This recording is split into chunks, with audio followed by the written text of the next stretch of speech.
Oh, baby. Yes, sir. Let's get it, Rev. What is up, Buffalo Fanatics? Z-Bot. Oh, man. My main man, Rev, it is officially game day, week 5. Bills, Steelers in Buffalo. Sir. The Bills try to revenge last season against these Pittsburgh Steelers. They come in feeling good after an amazing comeback victory over the Baltimore Ravens. The Steelers come into this one off a close loss to the New York Jets with a new look at quarterback Kenny Pickett starting into this in this game today, his first NFL start. A lot to get into before we kick off at 1 o'clock. But before we do, Rev, talk to me, baby. It's been a minute since we've been on live together. Yeah, man. How you feeling today, brother? I'm feeling great, man. It's game day, you know. This is like, you know, you wait all week to get to here, and we're finally here, man. The Bills are 3-1, hosting the Pittsburgh Steelers. I mean, come on now. I mean, it can't get any better than this. I'm great, man. I'm fantastic. How are you feeling, baby? I'm feeling good. Like you said, I mean, it's funny. Football season, it feels like the weeks go by so much faster in a good way. You know, ever since the game starts and finishes from one week, the immediate focus switches to the next.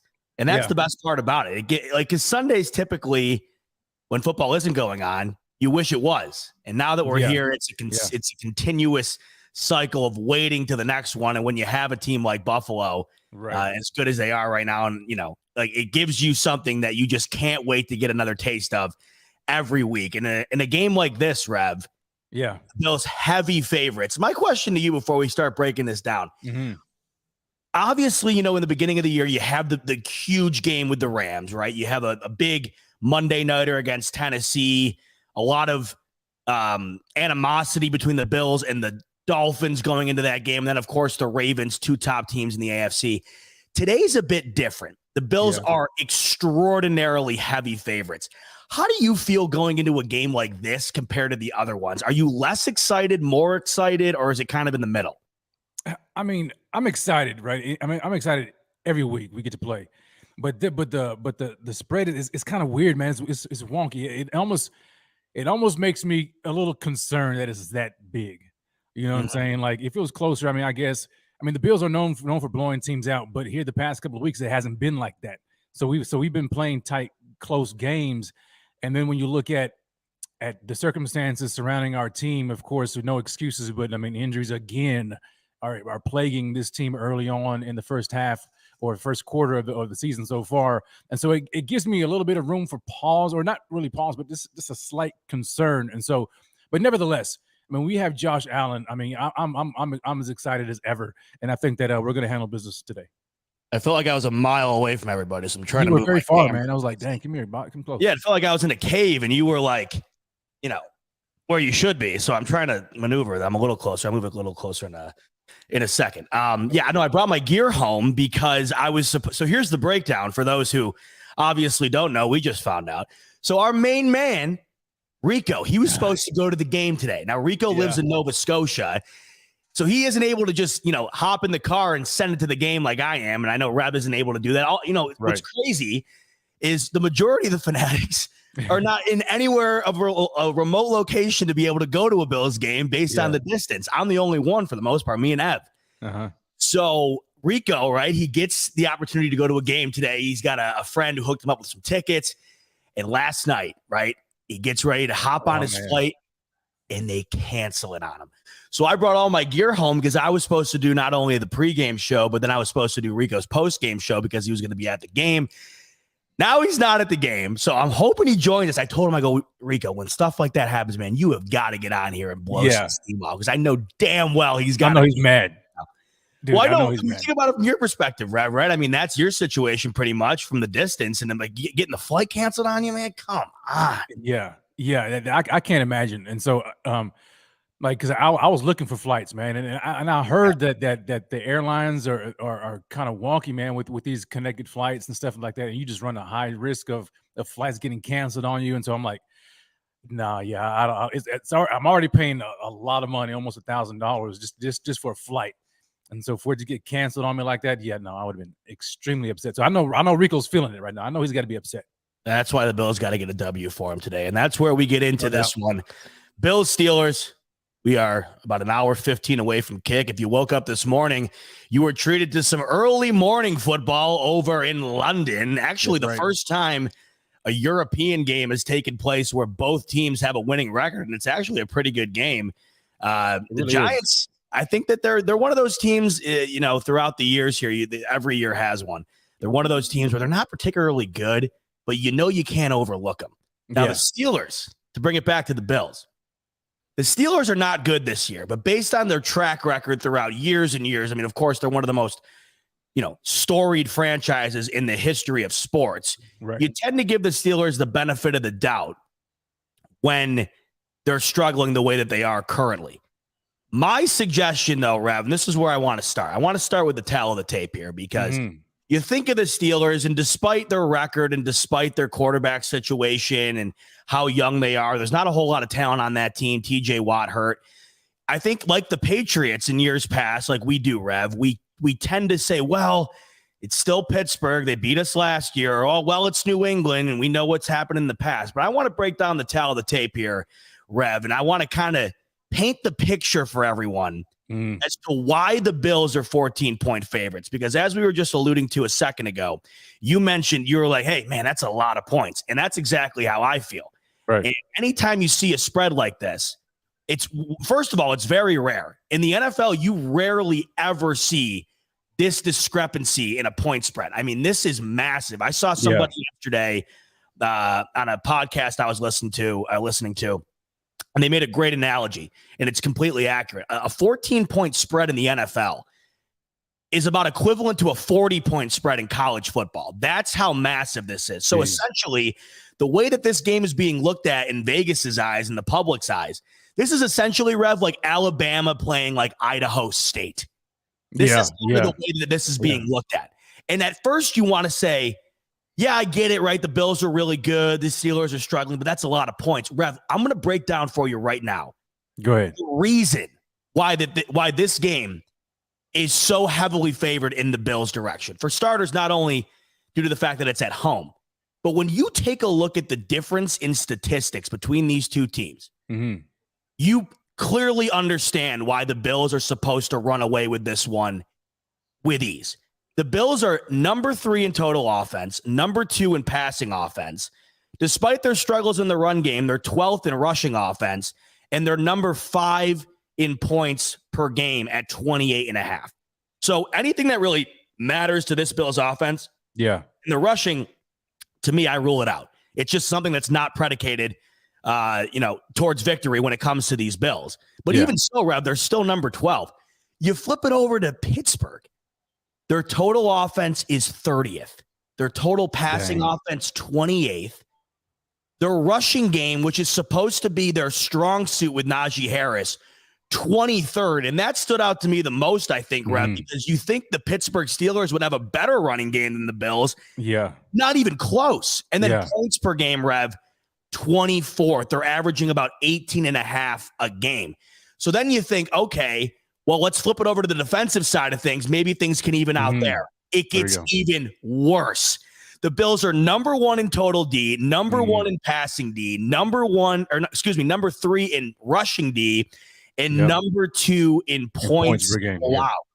And Pittsburgh, Rev, who typically is known for their stout defense, has been horrendous. 24th in total D, 21st in passing D, 24th in rushing D, and 15th in points allowed at 22.5. So now, Rev, when I read out those stats, and I know the game isn't played on paper, of course. Right. When you hear that this massive discrepancy, does it click a little bit more as to why the Bills are supposed to absolutely trounce Pittsburgh today?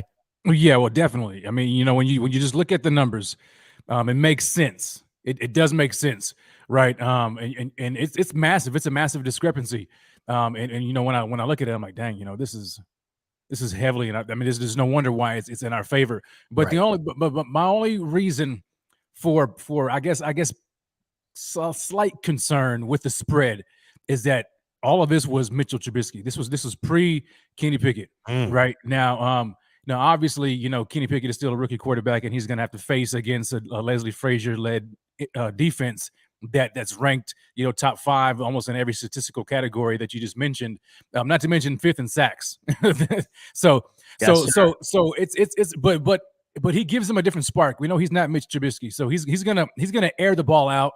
And I think that with this team that they have, they're gonna take more chances than they would with Mitchell Trubisky.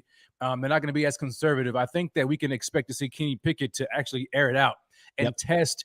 And this is the key though, because we're injured, right? We're injured, and I get it. Where we have all these rankings, but we're without Jordan Poyer again. So we have to see DeMar Hamlin and Jaquan Johnson again.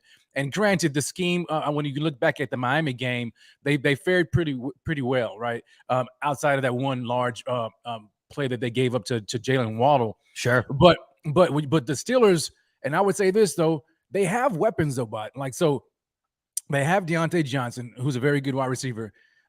Chase Claypool, over the past couple of years, I think he's averaged like over 800 yards receiving. And then they have the rookie in George Pickens, who we have to look out for this game as well. Plus, they got Pat Freiermuth, a very good tight end. So they have on paper, they have weapons that could pose us some sort of issue defensively, especially with certain guys out. And so I don't necessarily think that that's the reason why we would lose a game. I still think we're going to win it, but I still think that we need to just be watchful and don't get so overwhelmed with the point spread and say, oh, well, we got it in the bag. No, we have to play. This could be another classic game where the Bills kind of look past this game and look at Kansas City and think that, hey, we got this game in the bag. Let's rest a couple of guys and we'll be all right with Pittsburgh. They're coming to our house. We look at the point spread, and then we get served an L. So I don't want that to happen. I still want to have a healthy, like McDermott says, a healthy respect for every opponent. Sure. And absolutely, you want to have that regardless. It's a great way to coach a team, and McDermott, nobody better at that than I think him. You never want to look at an opponent as a inferior. I mean, the Bills did that last year with Jacksonville, clearly the superior team in every facet, and they lost the team. Today, though, the discrepancy between these two teams, to me, it's just so glaring. And I just look at the Kenny Pickett situation, as you mentioned. I look at it two different ways. I think there's two ways to kind of break down what we can expect from him. Yeah. One way I look at it is, man, I can't think of a worse possible situation for a quarterback's first start in the NFL than against the defense in the Buffalo Bills that are putting up these numbers. I mean, they're throwing him to the wolves. And if you've looked at the Pittsburgh Steelers schedule, this poor kid is in for an absolute gauntlet over the next several weeks. This is just the beginning. Kenny Pickett's got to go out and face the Bills D, which arguably is the best in the league right now. I think you can make the argument between them and San Francisco. Have your pick. Either way, they're right there. But then they got to play Tom Brady and the Bucs, the Dolphins, the undefeated Eagles, back to back. I mean, this team is staring 1 in 7 almost in the face. The Steelers are on a downward slide that is going 100 miles an hour. So Kenny Pickett is supposed to be the spark, right? And last week, he scores 2 rushing touchdowns, which I think that goes back to your point. Mitch Trubisky's probably not doing that. They've only ran the ball for 4 scoring touchdowns all year. Kenny Pickett allotted for 2 of them himself last week. So he is mobile. He can move. He can throw the ball. He had great accuracy last week, despite being picked off 3 times. Those 3 picks were his only incompletions. A couple of them were tipped and bobbled. So, I mean, he has the tangibles in order to be able to compete today. But the other way I look at it is, you mentioned the Steelers' weapons, and you'd think on paper that they've been, successful based on the fact that they're household names. A crazy stat that I found out as I was breaking down stuff going into this game. Not a single wide receiver for the Pittsburgh Steelers this year has scored a touchdown. Not a single one. And the Pittsburgh Steelers only have 2 receiving touchdowns all year. 1 to Pat Freiermuth, the tight end who you had mentioned, who is currently their leading receiver, and 1 to Najee Harris. So all those weapons you mentioned, Chase Claypool, Pickens, Deontay Johnson, not a single touchdown accounted for any of those guys. So Kenny Pickett is coming into a situation where not only he has to play against arguably the best defense in the league, unarguably the most hostile environment in the league amongst Bills Mafia at the Ralph, but he's going into it in a situation where these weapons, despite their household names and the talent we know that they possess, have yet to put up anything. And I know that, to your point, it was with Mitch Trubisky, a very conservatively run offense, but they got their work cut out for him today, Rev. I don't quite see, unless the Bills quite literally unravel in a way that would almost make you vomit. I cannot for the life of me find a way, an angle where the Steelers walk away with this one today. Yeah, I agree. I mean, I don't see the Bills losing this game. I don't, not at all. It's for me now, depending on how badly will the Bills win, that's up for debate, but I still think that we come out with a win.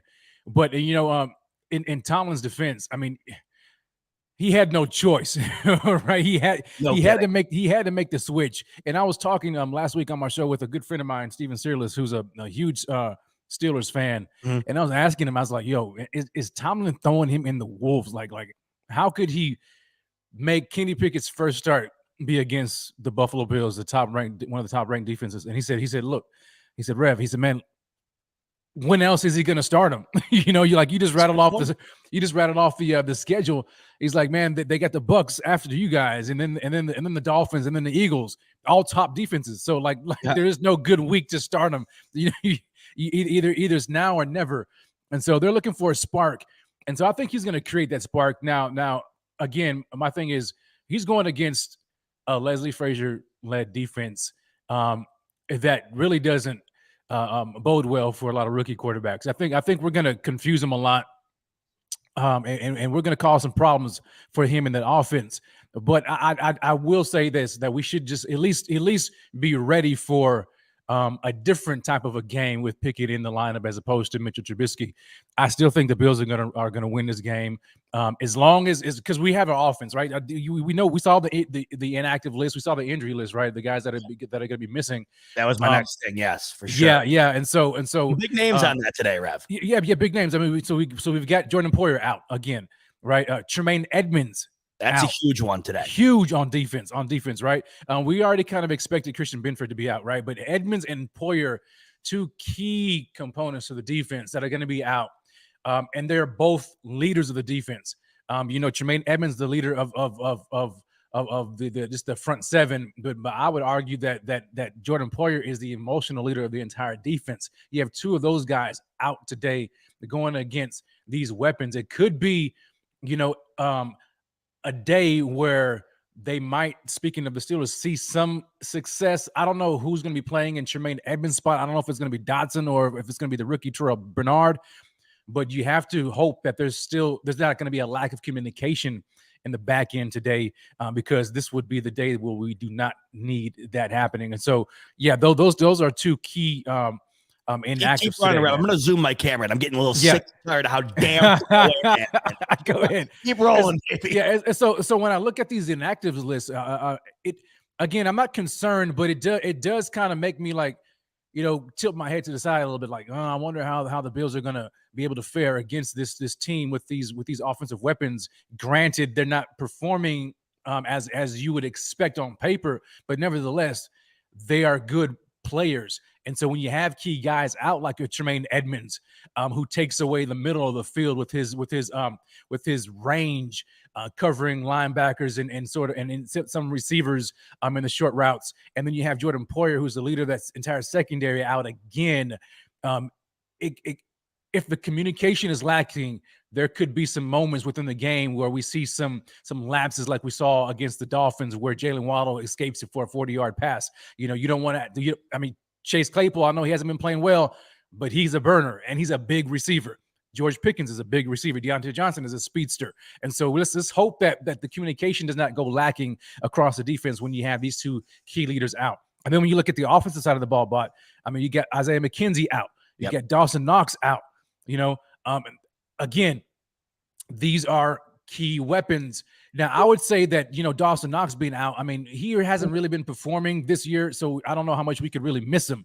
But nevertheless, we're going to go into the game with Stephon Diggs. We're going to go into the game with a hobbled and not fully 100% Gabe Davis, and then Khalil Shakir, who's going to have to show up. So we'll see, man. We'll see what happens. I still believe that the Bills are going to get it done regardless.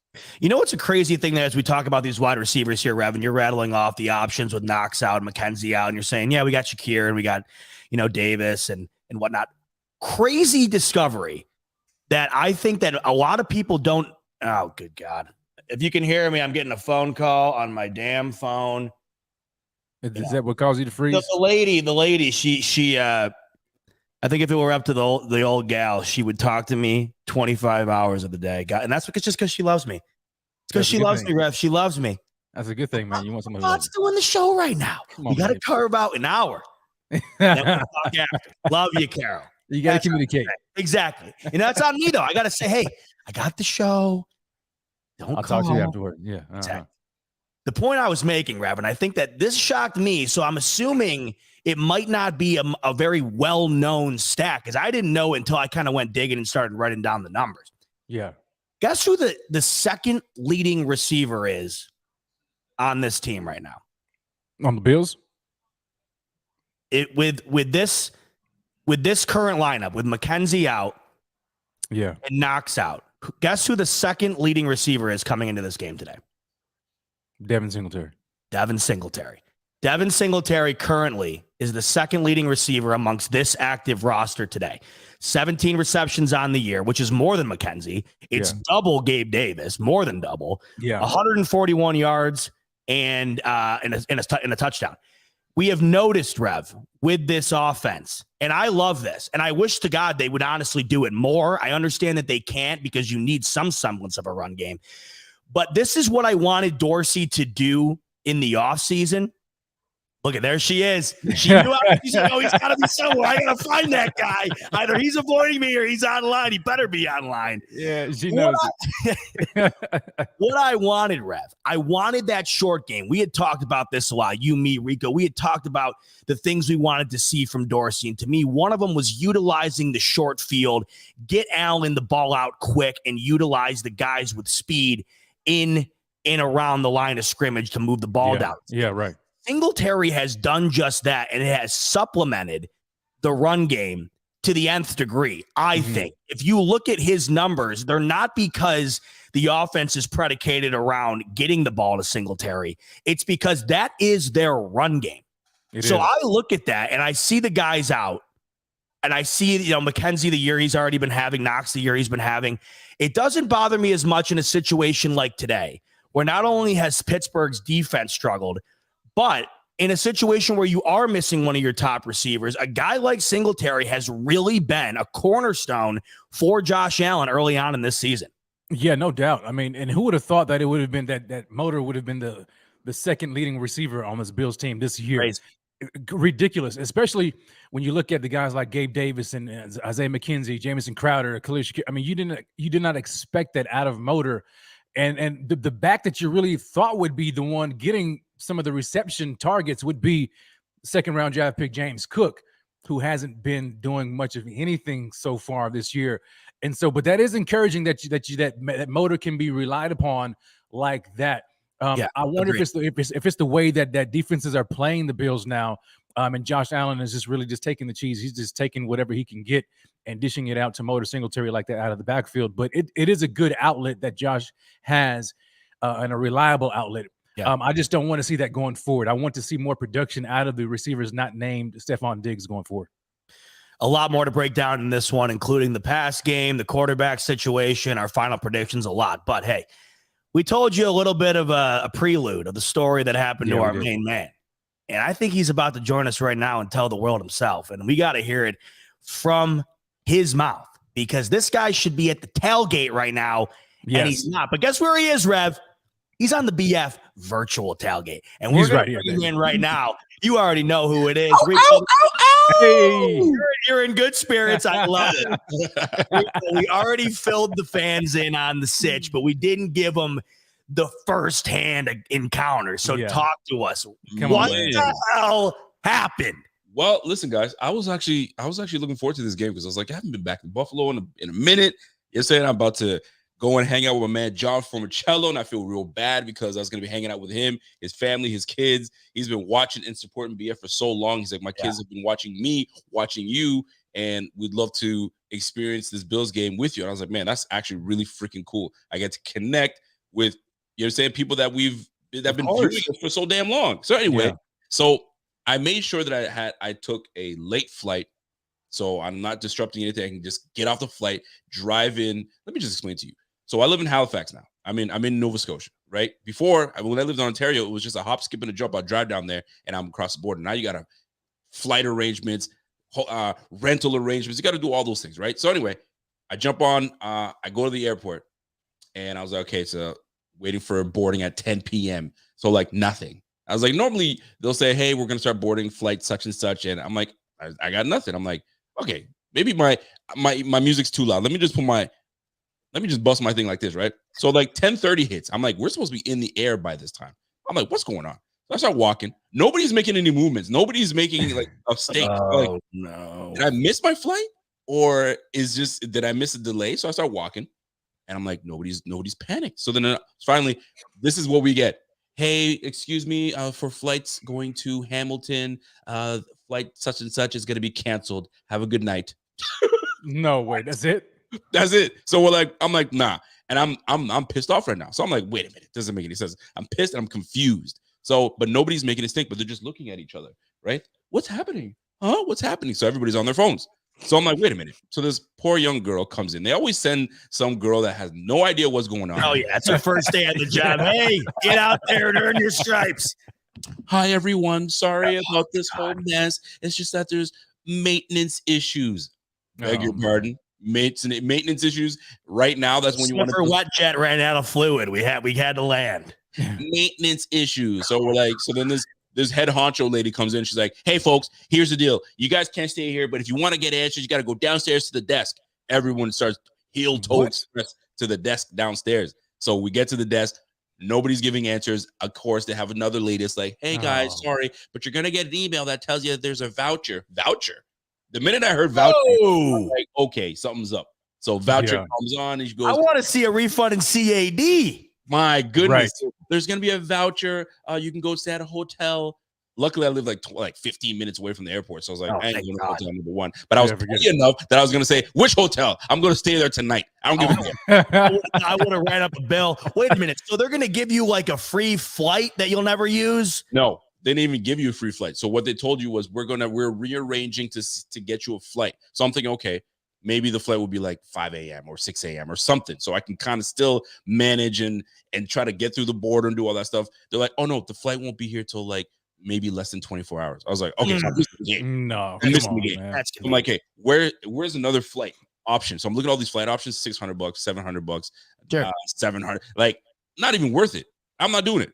So I lose out on a rental, lose out on going to this Bills game. They wouldn't give you the refund on the rental? It's over with. I didn't cancel it in time. It's a wrap. Oh no. Oh yeah, boy. Dude, oh boy. So dude, your boy losing money. Dude. So these Bills better put you in today, man. Oh, that's I'm sorry. It blows. And I was ready. I was practicing, fellas. I was practicing to your thigh dance. The Go Bills.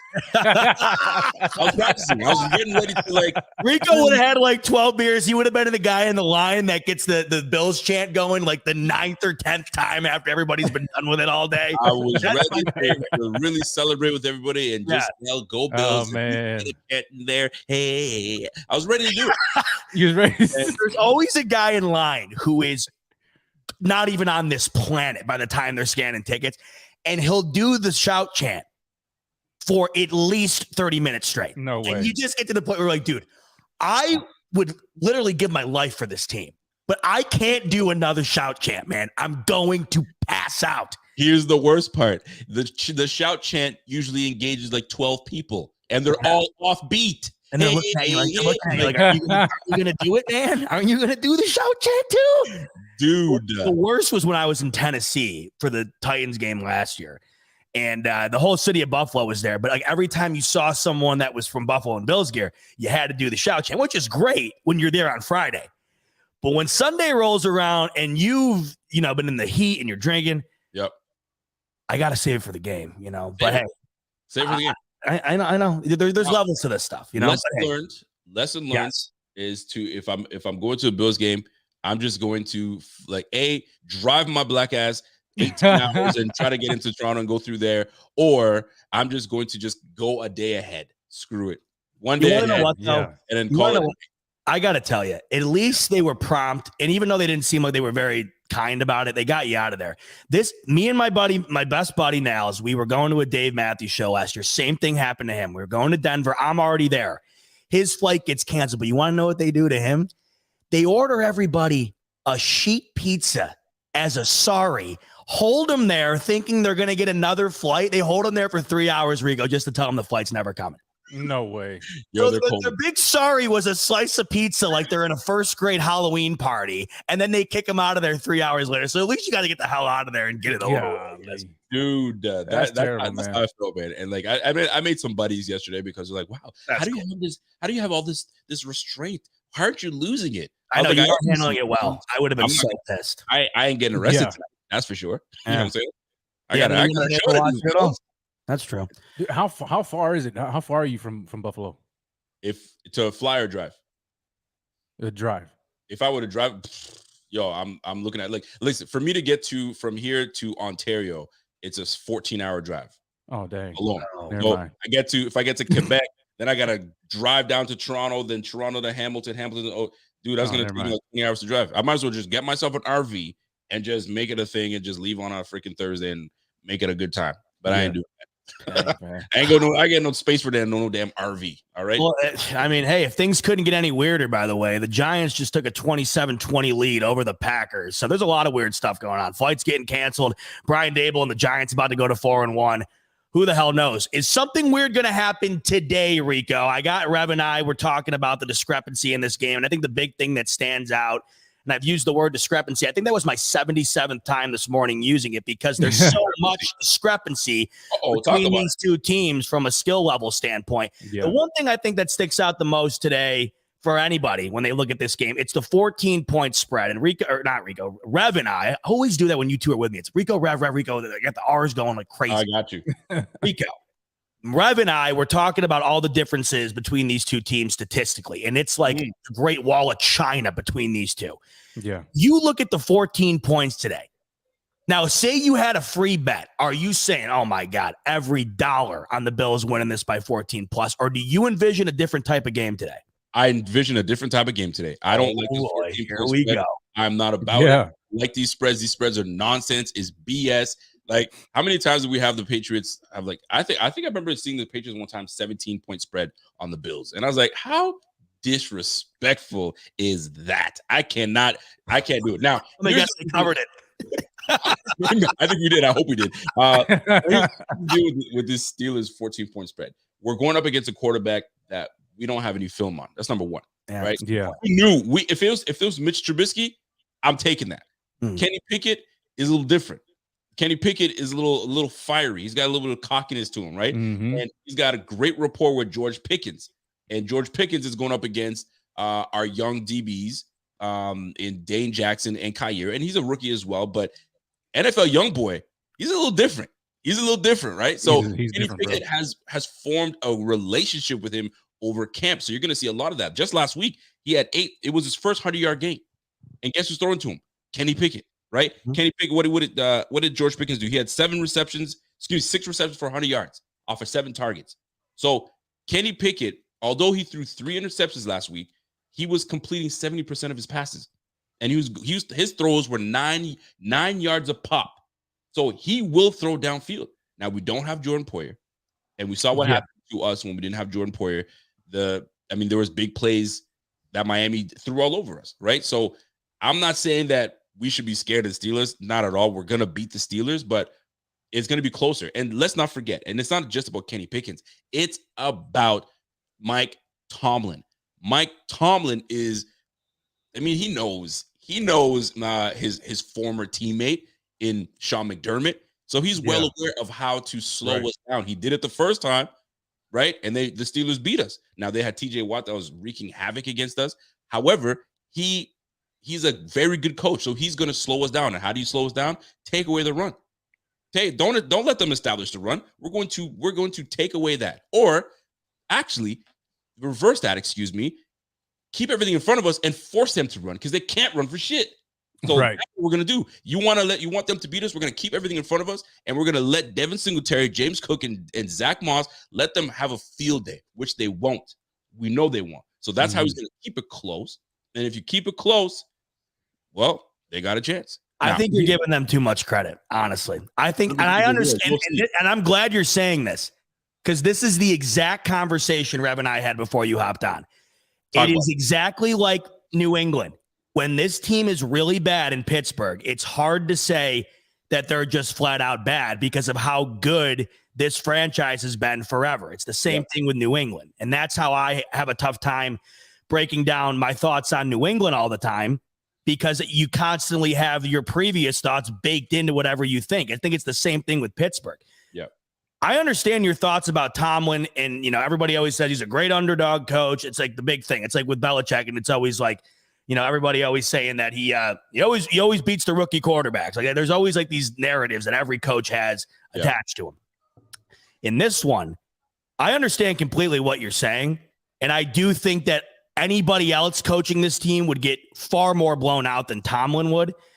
But right now, to do what you are, I think, expecting for this Pittsburgh Steelers defense to do, they just flat out aren't capable of doing it right now. Their defense is playing atrociously. I understand TJ Watt is the backbone of that defense. Yep. But I didn't quite understand just how much it meant to the totality of that defense. Rico, they're almost bottom barrel in every defensive statistic. And I just look at this one. Josh Allen has played incredibly every single game. Mm-hmm. And in this particular game, only their second game at home and only their second game in total at home until late October, early November almost after the bye. I just think we're in for a show today. And you know me, I am not one to say, hey, this is going to be a blowout, because I don't like thinking like that. Mm-hmm. But the way I look at this one, the only thing that I think could be the little cog in the going against the Bills, just running away from it, is the Kenny Pickett spark. But that spark is not nearly enough to keep it close. I'm with you. Here's my question to you, I guess. Yep. And this is to you as well, Rev, because I want to get both your guys' thoughts on this.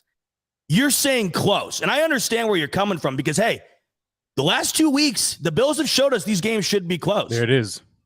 Yeah, I was going to bring him up. I was going to bring him up too. Go on. No, but I want you boys to break it down for me. When you say close, what do you mean by close? Is this game coming down to the wire, or is it just going to be a sloppy game where the Bills win by like 9 and it's just like they were never really running away from it? I think it's going to be. It's funny because like I think it's going to be where they keep it close with us at the beginning, because I think a lot of folks think we're just going to blow them up from the jump. Right. Yeah. And it's not normally like that. The Bills usually pull away. You're right. Second half. Adjustment. Right. So in my opinion, I think the Steelers will keep it close, keep it competitive early, and then we'll blow them out. But I think a lot of people think we're just going to blow them out from the jump. And I don't think that's the case. So you still think they run away from it, but it's not going to be a full game beatdown. No, it's going to be close right until we pull away. And there's one big play that happens that separates us, and then we pour it on. But I think they're going to keep it close right from the beginning. I think they're going to surprise us, right? And don't forget, Jordan Poyer being out of this game is a big deal. It's a huge loss. You know what I'm saying? And Edmonds too. Tremaine Edmonds out. It's a big loss. Tremaine Edmonds is out, and he's playing out of his mind right now. Yep. You got Jordan Poyer that's out. So those are big. Those are the two big pieces in the middle of the defense that call plays and let us know what's going on. So now you've got two young safeties in the back. Now, what I do like is that we've got Ed Oliver coming back and Jordan Phillips coming back, so that fortifies our D line. But at the same time, I think it's not going to be a blowout from the jump. And that's all I'm trying to say. We're going to win this game. I got you totally now. That makes so much more sense. I don't know if Rev, do you feel the same way, or you feel it's going to be a beatdown from the start? I don't know. No, I don't. I'm definitely don't think it's going to be a beatdown from the start. I don't think that. I think the game is going to be closer than we expect. And it really just depends. I mean, because when you look at there's injuries on both sides of the ball, right? So the Steelers, they're without their starting cornerback, Akila Witherspoon, and they're without their safety Terrell Edmonds as well. So so it could be, I don't want to say a shootout game, you know what I'm saying? Because without Tremaine Edmonds and Jordan Poyer, and you have, rookie cornerback, and you've got two young safeties who are decent, right? Going up against a revitalized Kenny Pickett leading the offense with George Pickens and Chase Claypool, Deontay Johnson, Pat Freiermuth. They still have those weapons outside. I think that we could be surprised, about what they can do to our defense, considering that we're missing certain guys in the secondary. I don't think it's going to be a blowout win or whatever the case may be. I think it's going to be close. It's going to be closer.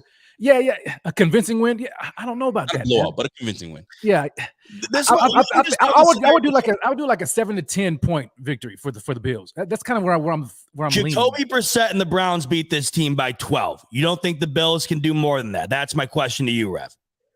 Well, Jacoby Brissett beat them by 12, but yeah, but. Hold on a second. The Bills can. I'm just putting that out there. But what I'm saying is, if you're going to put something out there, put all of it out there. Jacoby Brissett, led by Nick Chubb and Kareem Hunt, running the rock all over the place. We don't have those dogs. Sorry. We have. Okay. Now we could beat them differently, right? We can beat them differently by our weapons on offense, our receivers. And so I definitely believe he's cracking up. No, because I made like a noise where I was like, and Rico just starts laughing where he's like, oh, I know he got something to say. I heard it. Oh man. I just wanted to make this point because Rico says we don't got that dog, and I'm like, well, wait a damn minute. I just heard the barking coming from outside, and it's coming from 1-7. Because I'm reading these stats last night, and this shit blew me away. I could not believe when I compared the running game of the Bills to the Steelers. You ready for this? Najee Harris, arguably the best player on this offense, or at least he's supposed to be. That's what they want to do. The Steelers want to run that type of offense. Josh Allen averages 6.1 yards an attempt. Najee Harris averages 3.5. Josh Allen averages 45.8 yards per game on the ground. Najee Harris averages 50.5. Total on the year, boys. Najee Harris has just over 20 more yards than Josh Allen on 30 more attempts. So you're saying, I understand what you're saying. We don't have that dog and this and that. I understand we don't have a Chubb or a Hunt, but Josh Allen, when compared to guys who are supposed to be the cowbell running backs in this league, he's putting up the numbers these guys are. Hold on, Rev. Can I get this? Or you want this? Go ahead. Go ahead.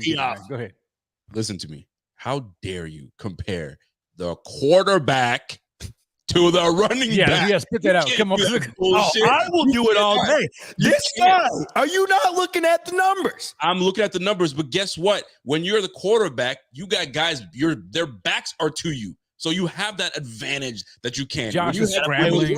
You're down, my man. You got to play with the cards. All 11 eyes on you at the running back position, all of them. When you have Josh Allen, and he's so good that he can use that to his advantage, where he knows they're not paying attention to me. So all it is a little pump fake, and I can get you for 11 easily. How does that still work, by the way? You notice he pump fakes about 5 yards after the line of scrimmage. People fall for it. The guy is so freaking good, man. The guy is so damn good. It's disgusting, and I love every bit of it. Wait, hold on, Rico. To your point, though, you don't think Tomlin all week's like, we got to find a way to stop Josh Allen running the ball? I mean, everybody going into these games know he's going to run it. You know what? It's so funny because you want to do the same thing to Lamar Jackson. You can't stop Lamar Jackson.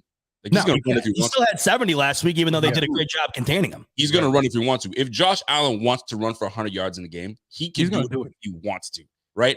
It's just a matter of like, if I need to, I'm going to do it. If I don't have to do it. Now, our thing is what I'd love to see from our O-line is dominance against their trench. I would love to see us take Giants freaking win. Unbelievable. 4-1. Yeah. Hold on a second. I got to say something. Sure. Just put that we were talking. I had my show on Friday, and we did a Friday night pick'ems, and we were picking who was going to win. And I was like, yo, Green Bay's got this. And the chat was like, dude, I think the Giants got this. And I was like, you know what? Let me bracket that. And the Giants pull it off in freaking London. Rico, I got to tell you, I watched the whole game up until he came on live. Daniel Jones looked good. I couldn't believe what I was watching. He was throwing lasers. Couldn't believe it. DJ? And you see Saquon, and it's the one thing that I watch another team with. Yeah, exactly, Rav. It's the one thing I sit and watch from these other teams, and I just go, man. And it's to your point, Rico. It's like, man, you imagine if the Bills had that. I mean, once he hits the line of scrimmage, holy hell. What the hell happened? Aaron Rodgers, 25 for 39, 222 yards, 2 touchdown passes, no interceptions, and he's got a 96 rating. They were up 20-10, 17 unanswered by the Giants. What happened? Dude, I'm telling you, Green Bay, frauds. My goodness. Randall Cobb was your leading receiver for 99. Yeah. Dude, Saquon Barkley, 13 carries, 70 yards. Oh, man. That's like a touchdown for him. Daniel Jones didn't even score a touchdown. But I'm telling you, he looked efficient. I couldn't believe it. He really did. But Saquon took over that game, man. Saquon is he's their Josh Allen. He just can't throw the ball. How did the freaking Giants pull this off? No turnovers. Did they take one back for field goals? No, it's not about that. What the hell's going on in New York? What's going on in the NFC East? You have 3 teams right now who are either undefeated or have 1 loss. Is the NFC East one of the best divisions now in the league? Stop it. Don't even go there. You want to know what? No, it's not the best. I think entertainment value and parity, it's one of the most entertaining. That's crazy, man. Because they went from like one of the most embarrassing divisions, just like a couple of years ago, to now every last one of them are 3-1, 4-1. That's ridiculous. I got a question for y'all. Yeah, go ahead, Rico. Yeah, I got a question for y'all. Friday night, there was one of our. I did a show where we had members come on and we chatted, and the topic of conversation, oddly enough, was Saquon Barkley, and it was and John DeMarchi was leading the way with that Saquon Barkley conversation, and it got really interesting. And then I put people on the spot, and I said, I'm gonna put you guys on the spot. You guys are both Giants front office. You're in the Giants front office. Okay. I'm Brandon Beane. I come knocking on your door and I say, hey, fellas, hello. I want Saquon Barkley. I want him. I do. Yes. What do you need in return? So if you guys, and I'm putting you guys on the spot, because what would it take for you guys to give up Saquon Barkley, and what do you want on the Bills? Because you know what we have. You know the Bills roster. So what would it take for that deal to get done? If I'm a wide receiver, they don't have a wide receiver. I honest to God, you want to know what would be crazy? And I wouldn't know. I don't think I'd do it, but I got to tell you, I think a lot of people would weigh on this. Gabe Davis for Saquon Barkley, and maybe the Bills put up a late round pick. That would be probably that's a hell of a head scratcher right there. That would be probably the only thing that's enticing. If I'm the Giants, I'm looking at, okay, so where do I need to strengthen myself? I need to. You don't have a single receiver. It has to be a receiver. Galladay is a bum. He's not doing anything out there. And Darius Slayton and freaking Cardarius Shepard's hurt, I think. Yeah. They have no weapons. They have nobody. Gabe Davis would be the immediate wide receiver one there. He would be the only one that would make it worth it. Anybody else? Otherwise, that would make it worth it. That would make it worth it for you guys if you guys are Giants front office. No, if I'm the Giants, no, I don't see it, because if you look at what they need on weapons, it would have to be a receiver. I don't think if I'm the Giants, I'd do it at all, man. It would have to be for a boatload of picks. No, but here's the reason you do it. If you're the Giants, they have to pay him. And I don't think they're going to be able to afford to pay him and rebuild this team the way they want. I don't see them paying him. The only reason I think that they might is because who's the face of that team right now? Nobody. He's the only jersey seller on that team. So they have a decision to make here. Absolutely. So, Rev, stop trying to skirt around it. Who are you trading? I said there's nobody. If I'm a Giants, there's nobody on the Bills roster that I think I would trade for outside. Gabe Davis would be the only one, but it would have to be for a boatload of picks, because Saquon Barkley, to me, still has more value. A fourth rounder? Yeah, that's the problem. The Bills picks aren't going to do anything. No, right. And I'm going to tell you to go sit on a cactus. I'm not giving you a boatload of picks. Are you nuts? Well, bye. Because who has the leverage here? Hey, Joe Shane, don't forget where you came from. You learned everything from me. I don't care where I came from. Yeah, he owes us one. It doesn't matter. If I'm Joe Shea, I have the leverage. You came calling me. You came knocking on my door. Damn you right. Want Saquon Barkley. You're not going to pay him, so give him up. I don't know if they have as much leverage as you think. The team taking on Saquon has to pay him. You don't think that we'll have the means? You don't think Brandon? No, Bean's I'm saying I don't think the Giants have as much leverage as you think because the team has to be able to pay him whoever he goes to. Absolutely. That's the problem. And you think the Bills are going to be able to pay him? No, I don't. That's why I don't think it would ever happen. Exactly. It's an interesting. If they want to get someone paid, they'll get someone paid. Trust me. They got a lot of money. They got a lot of money to pay. They got a lot of bills coming up next year. No pun intended. Somebody mentioned Dawson Knox and some picks for Saquon Barkley. No. I wouldn't do it if I'm the Giants. I wouldn't do it. Not good enough. It has to be Gabe Davis. I mean, they need a wide receiver one yesterday, and that's the only way I'm doing it if I'm them. Yeah. Or give me Tremaine Edmonds. I had to bring that up, but goodness, the Giants being 4-1. Green Bay drops to 3-2. What the hell's going on in Green Bay? You know what I'd love today? Both Edmonds brothers out. I'd love to go to the sideline and you just see them sitting there eating a hot dog, hanging out with their mom or something. That would be awesome. They should totally do that. So my question: so does mom come to the game when both of them are sitting out at the game, right? They're both sitting out. You know what I mean? How they do that? Playing. They're just there. She's just watching them sit on the sideline. That's true. Yeah. Well, you got to think she's there. You got to support the boys. No doubt. I can't believe going to no game. You ain't playing. You sit on the sideline.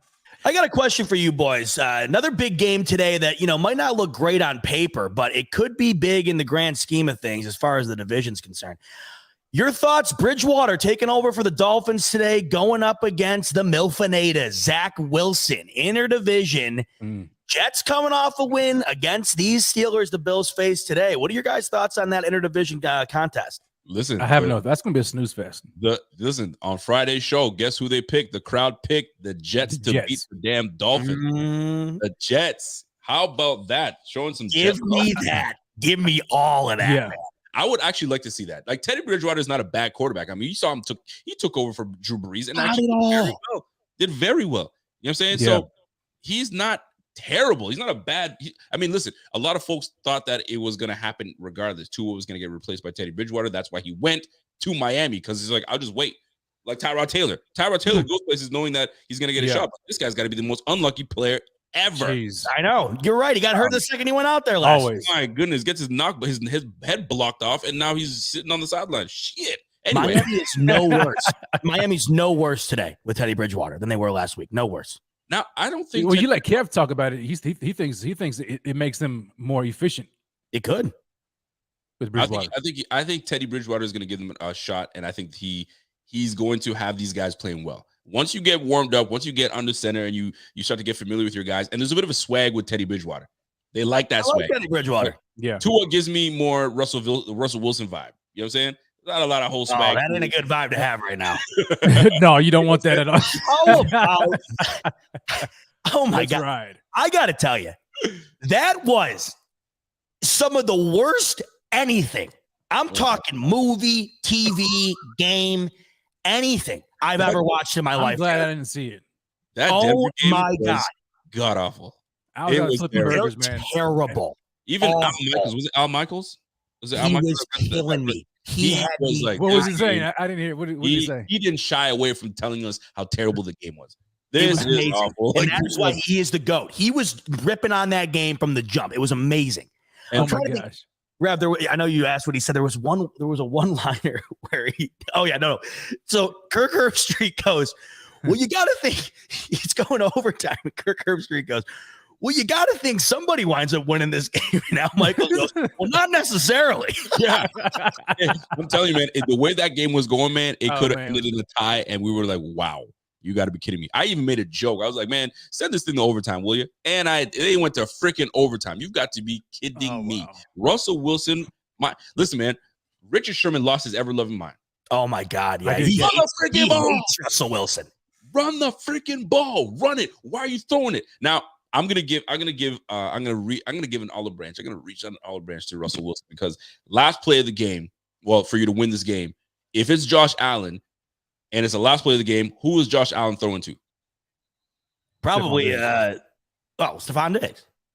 That's what you do. You go to your best receiver, and that's Right. what he did. He went to his best receiver. Now, albeit it was not a very good throw. Oh. KJ Hamler could have in the pitched NFL, a tent and a roasted yard- s'mores. He was so telling I you. heard. Yeah, I heard he was wide open. Oh, listen, it was a pick play, right? Cuts inside for the slant. Yeah. It's right there. It's right there. It's funny. Somebody put a meme out there because that's exactly the play. How Yeah, sick I is guess Nate the Hackett? Super Bowl. Oh, Nate Hackett is yeah. sick. He's a bum, number one, and he's sick, number two. He called the same freaking play that got called in Seattle, and Yeah. there was a meme that's got Malcolm Butler sitting right there. So Russell Wilson, I mean, they Did made Russell have- Stephon Gilmore look like he was back in his MVP days. I mean, it Oh, was man. unbelievable. well, they Both forgot those teams are so Stephon is a freaking former defensive player of the year. Don't only play 3 years defensive. ago. Yo, he can Only still 3 play, years man. ago. Yeah, he He can still play. Oh yeah. I'll tell you what, both those teams, I had high hopes for. I thought the Colts were winning that division, and I thought Denver was going to give the Chiefs a run. Both teams, I did. they're lucky they come close to getting a wild card, coming close to even competing for a wild card by the end of the year. It's crazy. There's no way the Broncos should be this bad, right? When you It have, makes no sense. you have They're all of that good. talent, They're loaded. but is it Russell Wilson or is it Hackett? Hackett's he's already fired. And so is Frank. He has Reich. to be, He'll right? fired too, unfortunately. It's no surprise to us, right? We seen Hackett, in his He's in his doo-doo. He's glory bad. days. He's Well, you know why they hired him. The whole goal for Denver was to get Aaron Rodgers, and he Yes. was his former coach, and that kind of coach. imploded. And so, hey, look, regardless, I'm sorry, but you have the weapons that they have. You have Russell Wilson, who just got paid $250 million, and you have a solid defense, one of the best young one of the best young corners in the entire game. I know Javonte Williams went down, but they still have Melvin Gordon, who can run despite fumble problems. That team it makes no sense. It's loaded. I got nothing for you. It makes no sense. That was one of those teams where, like, you ever go rent a house that's fully furnished? You know what I'm saying? Or there's a house you go and purchase, it's like move-in ready. That was a move-in ready team for Russell Wilson. For sure. All Absolutely. you had to do was turnkey open and everything's right there for you. Just maintain the house and just do what you do with the You know what I'm defense. saying? But this boy is just, what is he? I don't know what he's doing right now. Well, and the Hackett worst just part is destroyed. he's also he's going online looking like an absolute clown on top of it all. Like, that's the he's other weird, thing. man. Like, you can't do that and then He's got a brand, guys. He's got a brand. and it's not a good one. What kind of brand is that? I was about to say, what kind of brand And this is that? coming from somebody. I got to tell you, my favorite player all time up until this year outside of Buffalo was Russell Wilson. I loved him. He's losing me, man. Not only because of his Why is play, he losing you? Why is he losing you? because dude, he does, dude. I'm starting to think that he might have been like put under a spell. He doesn't seem human. Everything's seems very weird. He seems weird. out of it, huh? I'm honest to God, he's kind of starting to scare me a little bit. Listen, man. He's just trying to brand himself, number one, and he's done a decent job. It's just that you've got a bum. Listen, guys, Nate Hackett is awful. He's awful. You know what I'm saying? And he's not putting his team in good position to win. Like, my goodness, what kind of play call is that? So why did Russell go? Did he go there just for the bag? Because he had obviously the bag had everything. Seattle were It was a done. move- They it was a- hated each other. Yeah, And it was a team that they're ready. That's a good team. but Hackett, I would have seen Hackett and be like, no thanks. No thanks. Yeah, but you got to think, as bad as Hackett has looked, and he's looked bad. I mean, you got to think that you still, with that talent, find a way to make lemonade out of lemons. He's that terrible of a coach. Nah, he listen. Does he even finish the year? Do you think he finishes the year? There's no way He's the one guy I could say that maybe he won't. Yeah, no.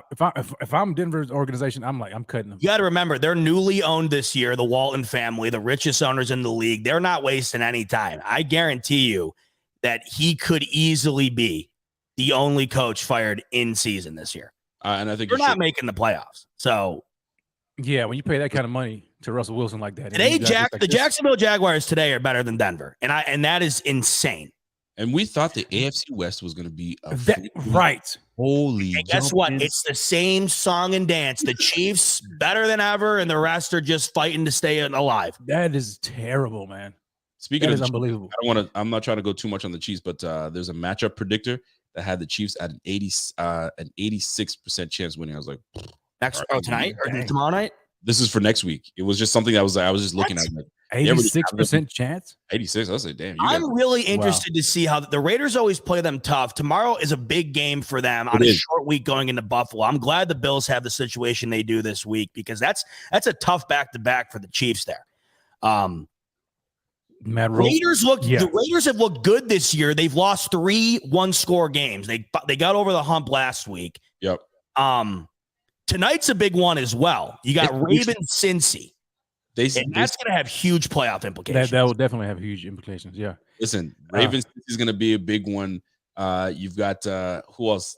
You've got the Seattle and New Orleans. That's going to be an interesting one. Not that I'm very much interested in that team. Atlanta, Tampa Bay, believe it or not, is an interesting one too. Mariota hasn't looked terrible. They can move the ball. Golly, what's going on? Any team that starts 0-3, by the way, guys, don't make playoffs. Yeah, they never have. Yeah. And could the Raiders do it?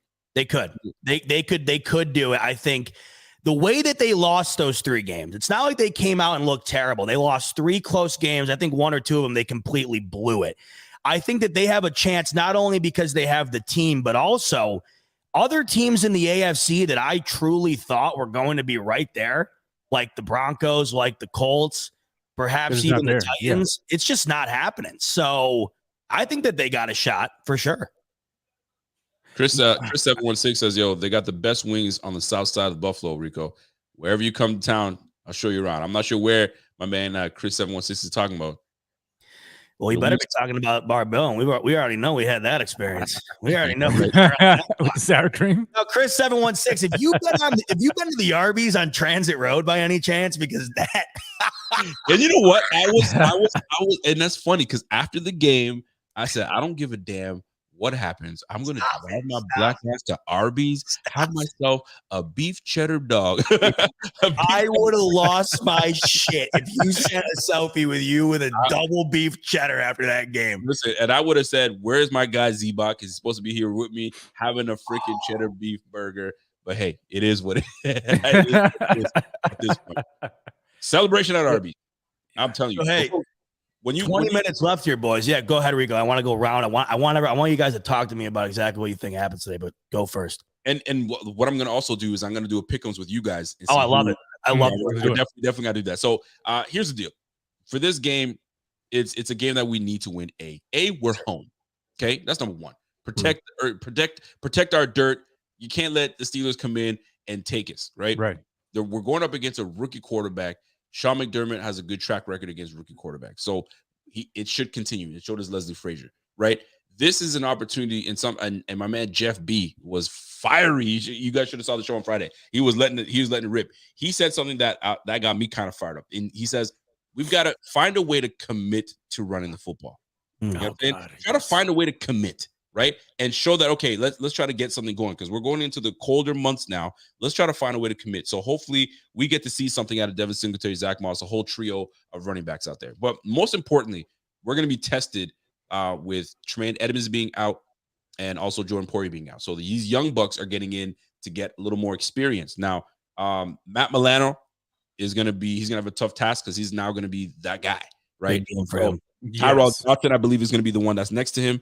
And I respect Tyrell Dodson, but at the end of the day, it's going to be about coaching and who makes the adjustments that need to be made to have that edge. And you got a really good coach over there, Mike Tomlin, and you got Flores over there. So you got two good defensive-minded coaches, right? So we got to make sure that we execute, we don't make any freaking mistakes, and just let Josh do what he does. You know what I'm saying? Let us get up there and just pound the rock. And if it's a low scoring but a dominant game, I'll take that. We just can't let Kenny Pickett do rookie shit. And we're like, who the hell is Kenny Pickett? I don't want that narrative happening in Buffalo tonight. No. It'll be against another team, just not against us. I totally agree. I think that's the one thing that keeps you from wanting to go all in as far as putting your chips on a blowout today because of the looming. And I think it's real. My dad feels this way. He's an eternal pessimist with the Bills. Who the hell could blame him, over the years? But this is his one point today. It would just be so classic for this kid to make his first start and nobody would, know what to expect from him. And he just comes out and lights it up somehow. But I got to tell you, I just don't see it. I just don't see it. But I think it's there. The potential is there. Is there. But I mean, Oh yeah, it's definitely there. listen, man, this is the thing I'm most excited about. Greg Rousseau and Von Miller together have 27 quarterback pressures. They've been on fire, man. Holy shit. So Kenny Pickett's going to be under duress. I don't care who the hell the O-line is. They're going to be under duress. They've got 7 sacks between the two. The Steelers' O-line right now is allowing 2 sacks a game. So we're good for 2 sacks no matter what. And these guys are hungry. So Yeah, that's the part where I'm like, when I really open it up and like, okay, let me just really look at it. Like, who's on the defensive side of the ball? And we just fortified our line with Jordan Phillips and Ed Oliver. Yeah. It's going to be a long day for Kenny Pickett. You're going to have to get rid of that ball rather quickly. You know what I'm saying? And our DBs, they're just going to have to be on it. And Kyer Elam, for crying out loud, is playing lights out. So I don't think he has. I like what we have defensively. You know what I'm saying? So if we just put it on him, try to put it on him early so we can dominate early and just slowly kill them, I'm good with that, man. If it's a 17-0 game, I'm good. That means that tells me that we ran the rock and we controlled the clock and we did all the things that we need to do. But those are the 2 things that stood out to me. But Alex Highsmith leads the league in sacks. He got 5.5 sacks right now. So we just got to make sure that freaking wherever side he's coming off of, Spencer Brown, that Spencer Brown gets act together, because Spencer Brown has his moments where he's just he's looking like he's just not good in pass protection, man. He's not. I haven't seen much of it. Chewed up against Miami. Chewed up. Yeah. I'm glad Bobby brought this up, man. Pickens is a guy we need to look at. I don't know who's going to be matched up against him, but this guy's been knocking heads off in the run game. So they better keep their head on the swivel, because he's gonna be coming for souls today, man. Bobby Glenn comes in with a super chat. He says, we cannot allow this to be a trap game. Everyone knows who we play next week. Play Bills football and get this dub. Then focus on KC. They're resting those players to be ready for next week versus KC. Now, look, here's what I disagree, because I sure hope that the Bills are not resting players for KC and they're overlooking the Steelers.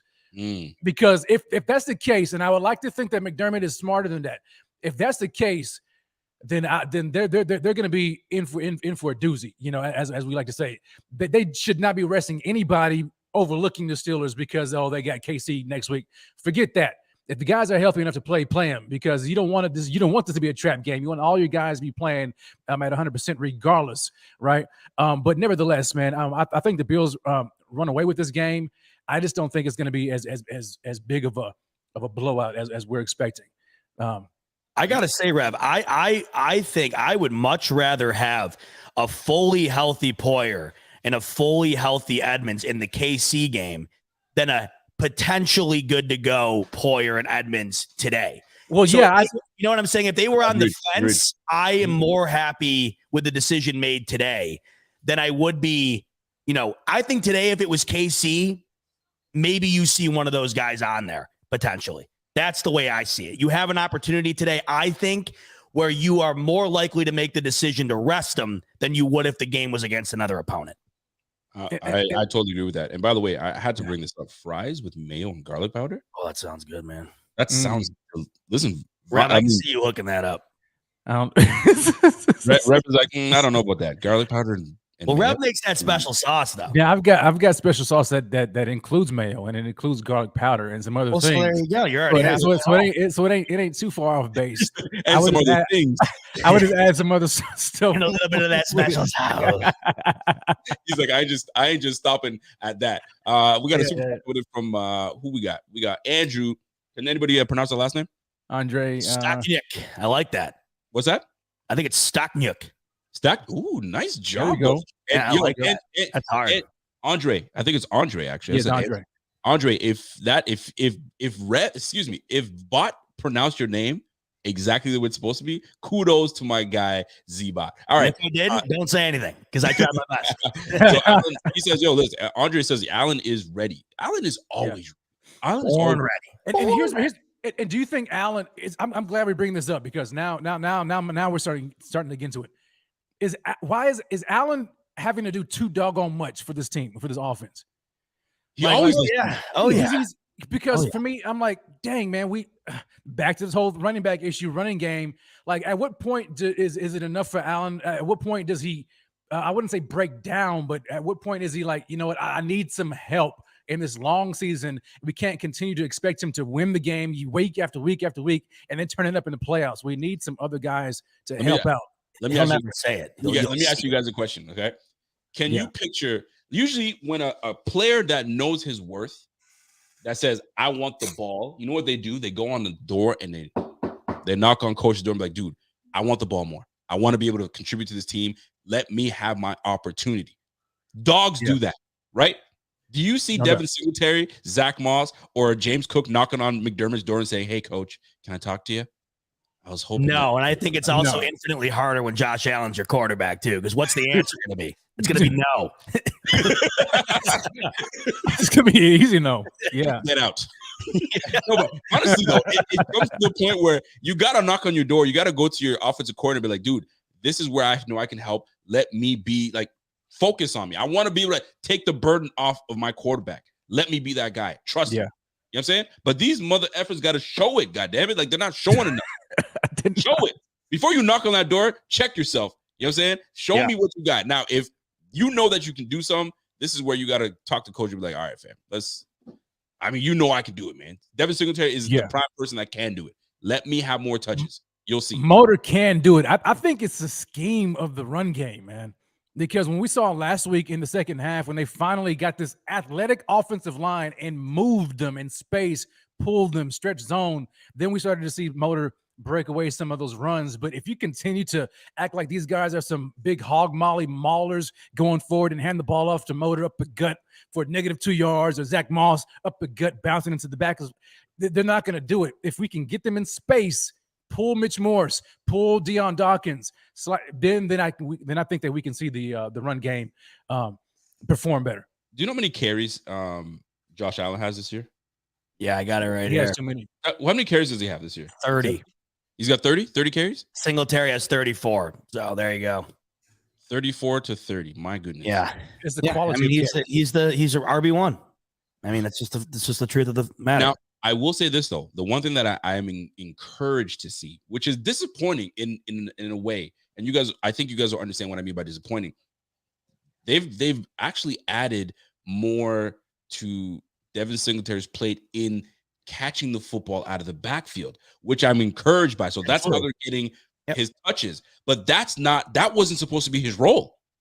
The role of catching the ball out of the backfield was supposed to be for James Cook. So I'm encouraged to see that they're utilizing the RB. Maybe later down the season, they'll start to kind of use James Cook more. But Devin Singletary is doing exactly what James Cook was brought in to do, and he's doing a really good job at it. So kudos to that man. It is 1:45 for you guys, 1:45 for us. We're less than 10 out, baby. 10 minutes, baby. Okay, listen, we got to do our pick'ems. Let's do it. I need to see how you guys feel about these games going forward. And you guys, it's just going to be the crowd already picked on Friday. All right, I love it. Can jump in and pick now, but we're about to go through these games, right? Fellas, you ready? Give me a second here. Let me just pull the games up. All right.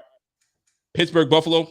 You already know what it is, right? Lock it in. Bills. Lock it in. Bills. Got it. Here we go. Chargers, Cleveland. Cleveland. Ooh, you like Cleveland? Wow. Yeah. Yeah, I know. I'm going with Chargers on that one. Oh shit. Okay, hold on a second. Now, let me see what Rev's got.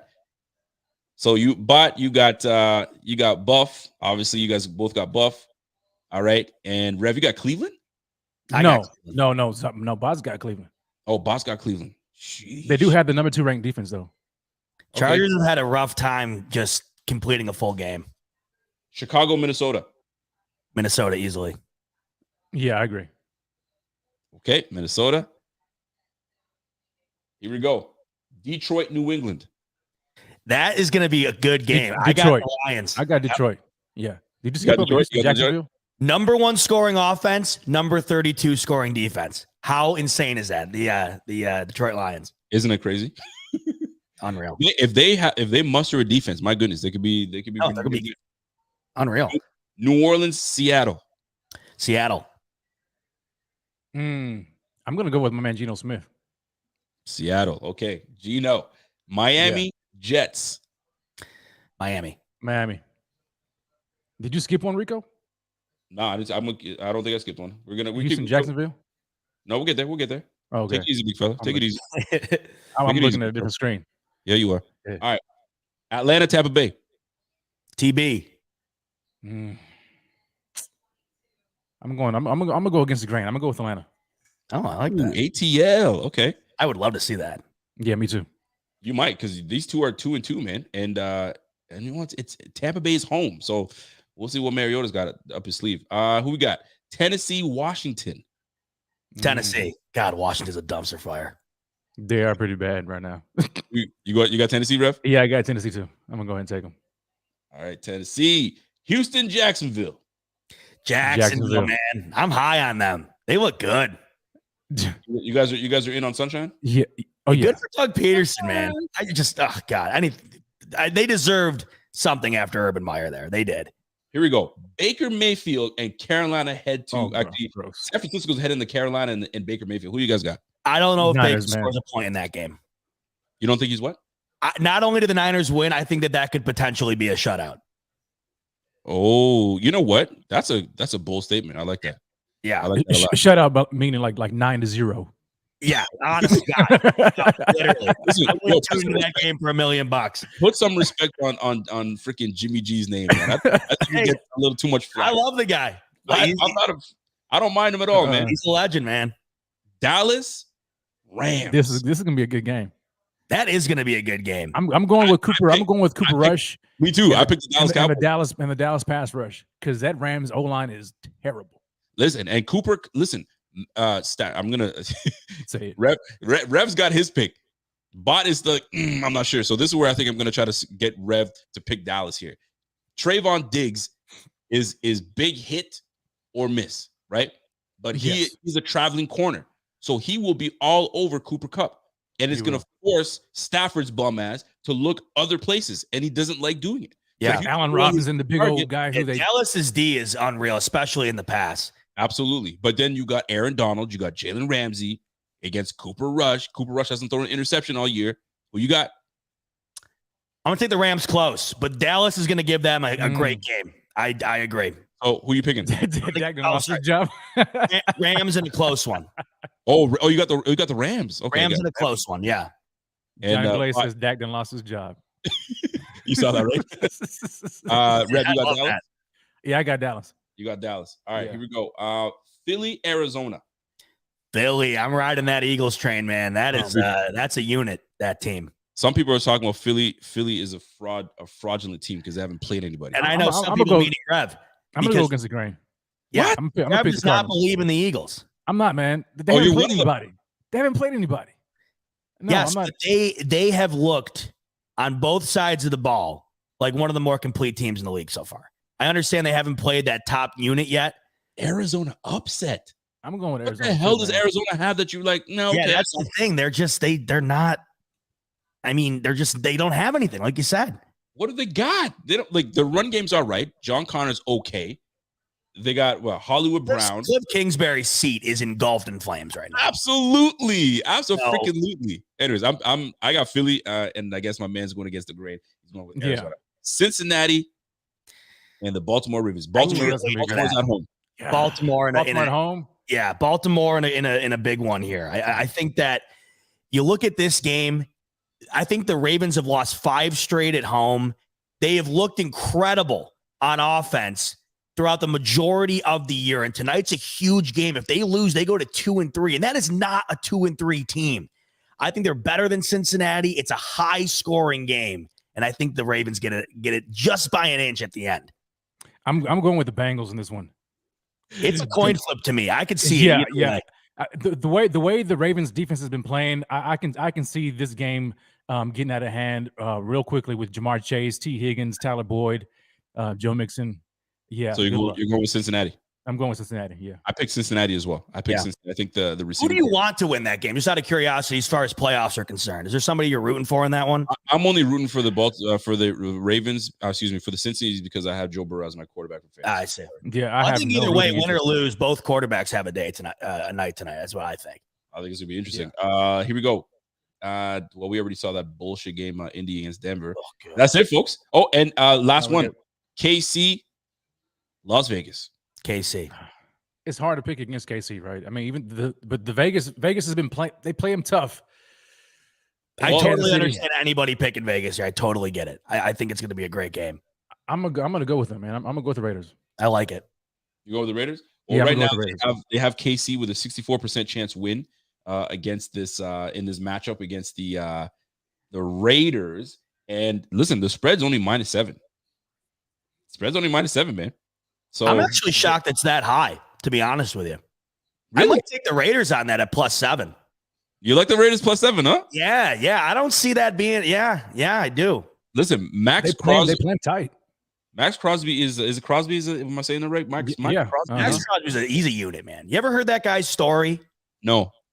Oh, like a former, like brutal alcoholic and whatever, all the stuff he had to go through. Like that dude is like a weapon, man. Like, and the way he kind of came up through it, it's nuts. Like he's hardened, that dude.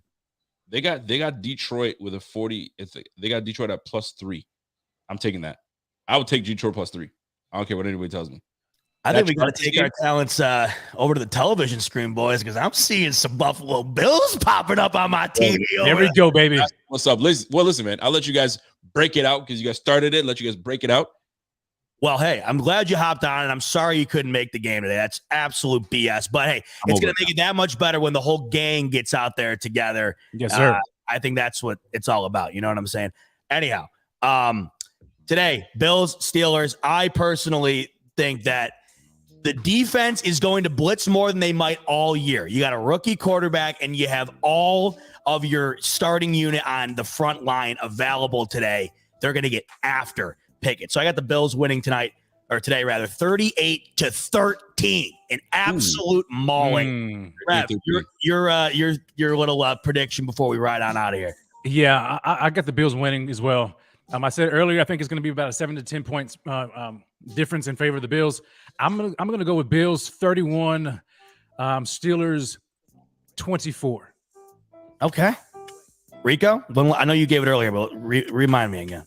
I didn't give a score prediction. I just thought you it was didn't? Okay. So, but I think they're gonna put some points up. So I think it's gonna be a 10-point game. So I think we'll say 30.